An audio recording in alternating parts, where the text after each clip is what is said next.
જય હિન્દ વિદ્યાર્થી મિત્રો, જય ભારત. આવી જાઓ અત્યારના લાઈવ સેશન પર.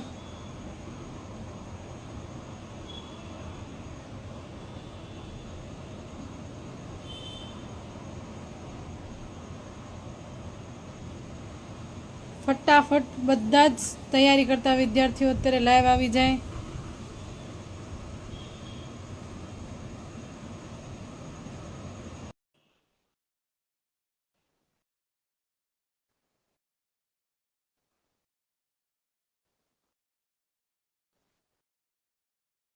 જય હિન્દ બધાને, જય માતાજી.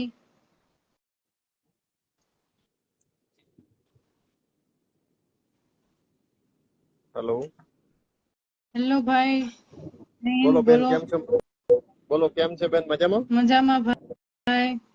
એવું છે. અત્યારે નોકરી ઉપર છો કે રજા ઉપર છો? હમણાં જ મારે 11 વાગે નાઇટ ડ્યુટી છે ભાઈ.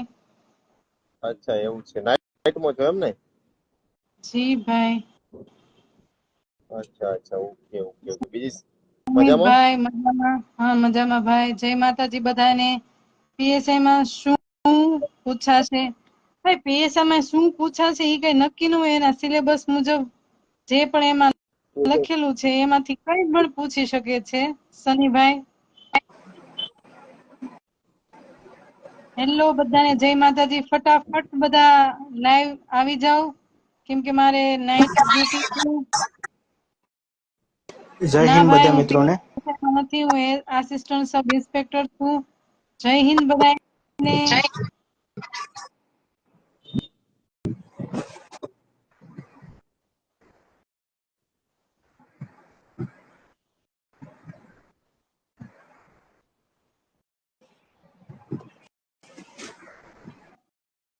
જય હિન્દ, જય માતાજી બધાને. જય હિન્દ દિવ્યા બા. જય હિન્દ. જય હિન્દ. કેમ સાહેબ રોજ આપને નાઇટ આપે છે? કારણ કે અહીં ભાવનગરમાં અત્યારે ખૂબ જ ગરમ માહોલ છે, એટલે નાઇટ ચેકિંગ બધી જગ્યાએ ચાલે છે અને એકને રોજ નથી આવતું તમારો ભાઈ. રોજ તમારો વારો આવતો લાગે. બધા અત્યારે બધા પોલીસ સ્ટેશનમાં બધાને નાઇટ ચેકિંગ આવે છે. અમારે નાઇટ આવે છે ક્યારેક ક્યારેક. તો નાઇટ તો આવવાની છે ને. અત્યારે ભાવનગરમાં ગરમ માહોલ ચાલે છે, એટલે બધી જગ્યાએ નાઇટ ચેકિંગ શરૂ છે. નાઇટ તો એ બનાવ આવવાની છે. બનેલો. બનાવ તો નહીં ખૂનના બનેલો. કેસ બનેલા છે, એટલે ફૂલ સ્ટ્રીક છે અત્યારે. રવિરાજભાઈ, નથી મારે આંખનો 4 નંબર છે તો ચાલશે. 4 નંબર નો ચાલે ભાઈ, તમારે તો અત્યારે ઓપરેશન કરાવી લેવું જોઈએ. ઓપરેશન કરાવી લો. મારે બંને આંખમાં ઓપરેશન હતા. આલા બંને મેં કરાવેલા. એકમાં 4 ને 4.5 નંબર હતા. મેં પહેલા જ કરાવી નાખેલો. જે મિત્રો અત્યારે લાઈવ થયા છે તે મારી ચેનલને પ્લીઝ સબસ્ક્રાઇબ કરવાનું ભૂલતા નહીં. મારી યુટ્યુબ ચેનલ છે @ASI હિરલ રાઠોડ કરીને. ફોરેસ્ટ આન્સર કી ક્યારે આવશે બેન? શિયાળા પહેલા આવી જશે ભાઈ, ત્યાં સિવાય નહીં આવે. કારણ કે એ લોકોને જો પહેલા આપી દે તો તમે બધા ગ્રાઉન્ડ ની ઉતાવળ કરો ને, એટલે એ અત્યારે તો નહીં જ આવે. જયદીપભાઈ મેડમ તૈયારી કરતા સ્ટુડન્ટ ઇન્સ્ટામાં લાઈવ ના હોય. સાચું ને મેડમ? જે લોકોને પ્રશ્ન હોય તે લાઈવ પૂછે. જરૂરી નથી કે ઇન્સ્ટા ફક્ત ટાઈમ પાસ મહેસાણા પણ કરેલું છે. કોઈ પૂછે છે એમને કહું છું મહેસાણા ઓપરેશન કરાવેલું છે. હા, એવા બધા ફાલતુ સવાલ ના કરો. તમે જે તૈયારીમાં જે પ્રોબ્લેમ આવે છે ફક્ત એના સવાલ કરો, જેથી તમને કંઈક મદદરૂપ બને. રથયાત્રા આવે છે સાહેબ, સાચી વાત છે સાહેબ. રથયાત્રા તો ભાઈ કાયમ આવે જ છે, એમાં હું સાચી ને જૂઠી વાત હોય. બરાબર, સાચી વાત છે. એ તો હવે તૈયારી વાળાને પૂછવાનું હોય ને, બાકી ફાલતુની વાત કરવાની થોડી આવે. અમે ફક્ત લાઈવ સેશન એટલા માટે જ લઈએ છીએ કે જે લોકો તૈયારી કરે છે, જેમને કોઈ કન્ફ્યુઝન છે ભણવા બાબતે, શું વાંચવું, કઈ રીતે વાંચવું, કઈ બુક્સ વાંચવી, કેટલો ટાઈમ તૈયારી કરવી, ફક્ત ઈ માટે અમે માર્ગદર્શન આપવા માટે અમારા સમયમાંથી અમે ટાઈમ કાઢીને તમને બધા માટે અમે લાઈવ થઈએ છીએ. ફાલતુ ક્વેશ્ચન પ્લીઝ કોઈ ન કરો. સાચી વાત છે.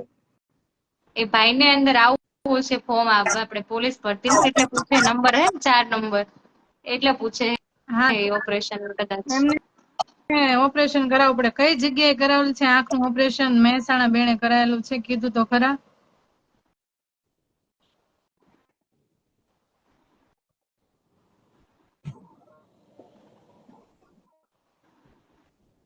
આવી જાઓ બધાય ફટાફટ લાઈવ જોઈન. વિક્રમ લોહાર કેમ છો? હિરલબેન મજામાં ભાઈ, અમદાવાદ જગપુરા. જે પણ કોઈને પ્રશ્નો છે પ્લીઝ તેઓ કોઈ બી શરમ સંકોચ વગર પ્રશ્નો પૂછી શકે છે. કોઈ પૂછે ક્લાસીસ કરાય કે ન કરાય, એવું નથી ક્લાસીસ કરો તો જ પાસ થાવ. જો તમે યુટ્યુબ પર વિડીયો પરફેક્ટ જોવો તો બી તમે પાસ થઈ શકો છો. ઘણાની કન્ડિશન એવી નથી હોતી કે જેઓ ક્લાસમાં પૈસા ભરી શકતા હોય. તો યુટ્યુબમાં ઘણા બધા પબ્લિકેશન, ઘણી એકેડમી હોય છે જે free of course video upload કરતા હોય છે. તો તમે એના વિડીયો જોઈને પણ તૈયારી કરી શકો છો. ઓછામાં ઓછા 4-5 કલાકનું રીડિંગ તો રાખો ભાઈ. પ્રિન્સેસ ઓફ પટેલ મેમ, મારે રનિંગમાં 9.25 મિનિટ જેટલું થાય છે, તો એમાં સુધારો લાવો બેન. ધીમે ધીમે થોડીક સ્પીડ વધારો. તમે એમ એકાતમાં તે સ્પીડ વધારશો એમ નહીં થાય. ધીરે ધીરે સ્પીડ વધારો. એટલે તમે 4 રાઉન્ડ મારો છો તો 5 રાઉન્ડ મારો એટલે તમને કેપેસિટી વધે તમારી રનિંગની. તૈયારીમાં એક પ્રોબ્લેમ છે મેડમ, આંખના નંબરનું, એટલે પૂછે છીએ. હા ભાઈ, ઈ સવાલ પૂછો, એનો કોઈ અમને ઇશ્યુ નથી. બીજા જે લોકો ફાલતુ ક્વેશ્ચન પૂછે એને અમે કહીએ છીએ. એક્ઝામ રિલેટેડ હોય તો એ બધા પ્રશ્નો તમે કરી શકો છો. નંબર તો એક્ઝામ રિલેટેડ છે એટલે અમે એને તમે કોઈ ઇશ્યુ નથી. ઝાલા પ્રવીણસિંહ મેમ, તૈયારી માટે કઈ સલાહ સૂચન આપો પ્લીઝ. તૈયારી માટે જો તમે હજી નવી જ તૈયારી શરૂ કરી રહ્યા છો તો તમારે કોઈ બી એકેડમીમાં, જો તમે તમારી ઇકોનોમિકલ કન્ડિશન સારી હોય તો તમે કોઈ બી એકેડમીમાં ક્લાસ જોઈન કરીને સાઈડમાં તમારી કોલેજ શરૂ રાખો. અને એક બાજુ તમારું જીકે કમ્પ્લીટ કરો. એટલે 3 વર્ષ દરમિયાન તમારી કોલેજ પણ પૂરી થઈ જાય અને આ બાજુ તમારો જીકો નો બેઝ પણ કમ્પ્લીટ થઈ જાય. એટલે તમે નોકરી લેવા માટે આમ ખુદને એમ કહી શકવા જોઈએ કે હવે હું તૈયાર છું, હું નોકરી લઈ શકીશ એમ.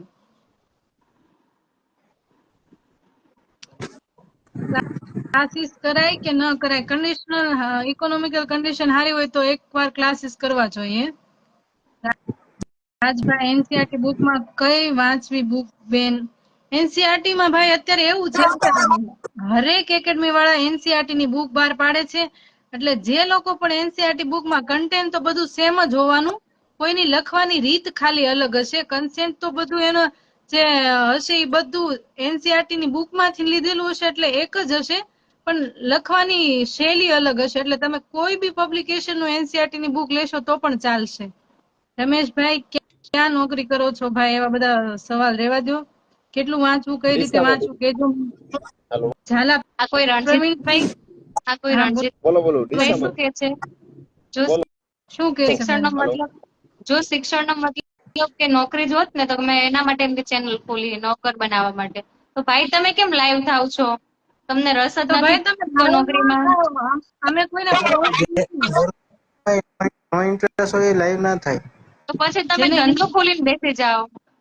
કોઈ બી બિઝનેસ કરી લ્યો ને ભાઈ. અમે કોઈને સરકારી નોકર પરાણે બનાવવા માટે અમે લાઈવ નથી થતા ભાઈ. 100% અજયભાઈ એવું કહે છે કે પલકની ભાજી ખાવ તો આંખ માટે સારું. અમે લાઈવ કોઈને ફોર્સફુલી નથી કરતા ભાઈ. જે લોકોને ઇન્ટરેસ્ટ છે, જે લોકોને ખરેખર પ્રશ્નો છે એ લોકો પૂછે છે, એને જ અમે જવાબ આપીએ છીએ. અમે અહીંયા લાઈવ થઈને કોઈ ફાલતુ ચર્ચા નથી કરતા. એટલે જે કોઈને રસ ન હોય તો મહેરબાની કરીને લાઈવ ન થાઓ ભાઈ. ઘણા ઓપ્શન છે બીજા કે તમે એના માધ્યમથી કમાઈ શકો ભાઈ. તમને અનુકૂળ હા, ન લાગતી હોય નોકરી તો પછી તમારે બિઝનેસ કરાય. ઝાલા પ્રવીણસિંહ, કેટલું વાંચવું, કઈ રીતે? મિનિમમ તો ભાઈ 7 થી 8 કલાક વાંચવું જ જોઈએ અને એકદમ ફોકસ રાખીને વાંચવું જોઈએ. તમે 2 કલાક રીડિંગ કરો ને પછી પાછા રખડવા વહી જાવ દોસ્તો સાથે તો એનો કોઈ મતલબ નથી. તમારું મન અસ્થિર થઈ જશે. તમે 2 કલાક વાંચીને પછી બહાર રખડવા જાવ છો, પાછા આવીને તમે ધ્યાન દો છો તો એ તમારે 2 કલાક વાંચેલું તમારે થોડુંક ભૂલાઈ જાય. ફરીને તમારે પાછું મન સ્થિર કરવું પડે. એટલે જેટલું વાંચો એટલું શાંતિથી ફોકસ રાખીને વાંચો. રાધાબેન કરીને છે કોઈ કે મેમ ક્લાસીસ જોઈન કર કે જાતે તૈયારી કરું? બેન તમને જે માધ્યમ અનુકૂળ આવે એના થ્રુ કરું. તમે ઘરે બેસીને કરી શકો. ઘરે બેસીને બી કરી શકો છો કે ફક્ત લાઇબ્રેરી જોઈન કરીને બી કરી શકો છો. યુટ્યુબમાં ઘણા બધા માધ્યમ અવેલેબલ છે બેન. એના થકી પણ તમે ક્લાસીસ ન કરો અને એમાં વિડીયો જોઈને પણ તમે પાસ કરી શકો છો. પણ તમારે મનમાં ધ્યેય નક્કી કરવો જોઈએ. જો તમારે નોકરી લેવી જ હોય તો તમે ફોકસ